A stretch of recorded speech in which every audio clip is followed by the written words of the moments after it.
इतना ही समझाऊं कि कोई किसी का शोषण करे और कोई किसी को दोष दे, वो आदमी होश में नहीं है साहब। और चलो किसी ने कुछ पी ले हैं, वो तो 2-3 घंटे के बाद होश में भी आता है, लेकिन स्वभाव में जिसने ऐसी विकृतियां प्राप्त कर रखी है उसको सुधारना बड़ा मुश्किल है।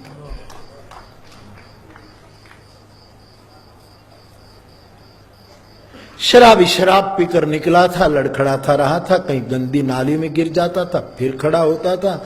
एक स्त्री निकली, बहुत कुरूप थी, अत्यंत कुरूप थी। उसने शराबी को कहा कि इतना व्यसन लेकर तू क्यों अपने आप को कुरूप कर रहा, जरा सोच, ये जिंदगी इस तरह बिताने की नहीं है। शराब पीकर तू अपने आप को क्यों कुरूप कर रहा। सावधान हो गया कि मेरी कुरूपता तो 2-3 घंटे के बाद उतर जाएगी, लेकिन तेरी जन्मजात कुरूपता का क्या होगा। तो सोच, स्वभाव की जो काल कर्म स्वभाव गुण, इस स्वभाव का जो मामला है, रामकथा इंसान के स्वभाव पर काम करती है, किसी के प्रभाव में रामकथा नहीं होती। प्रभाव तो स्वयं स्वतः रामकथा का ही होता है।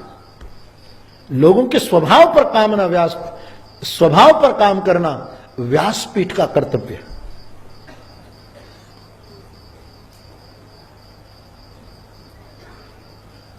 वयम खलाहा सहुत्पत्त्या, श्रीमद् भागवत जी में वो काली नाग कृष्ण को कहते हैं कि महाराज आप मुझे मार दे, इसमें कोई आपकी वीरता नहीं, हम तो प्रारब्ध से भी मर जाएंगे प्रभु, समय आते मर जाएंगे, मुझे मार दो, इसमें कोई आपकी मनुष्याई नहीं, मेरे स्वभाव को सुधार दे तो मानू कि नंद का छोरा ठीक है।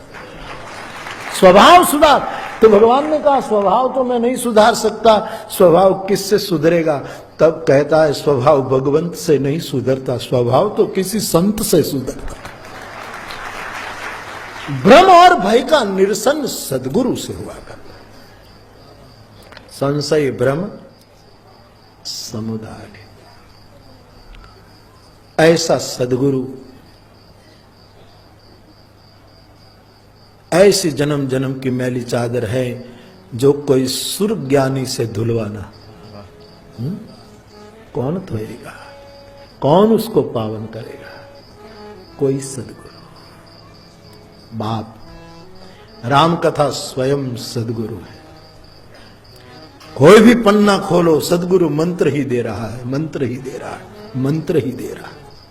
हर पन्ने में, हर शब्द में, हर अक्षर में मंत्र भरा है। गोस्वामी जी कहते हैं रामकथा मंत्र है। मंत्र महामणि विषय प्यारे, निकट कठिन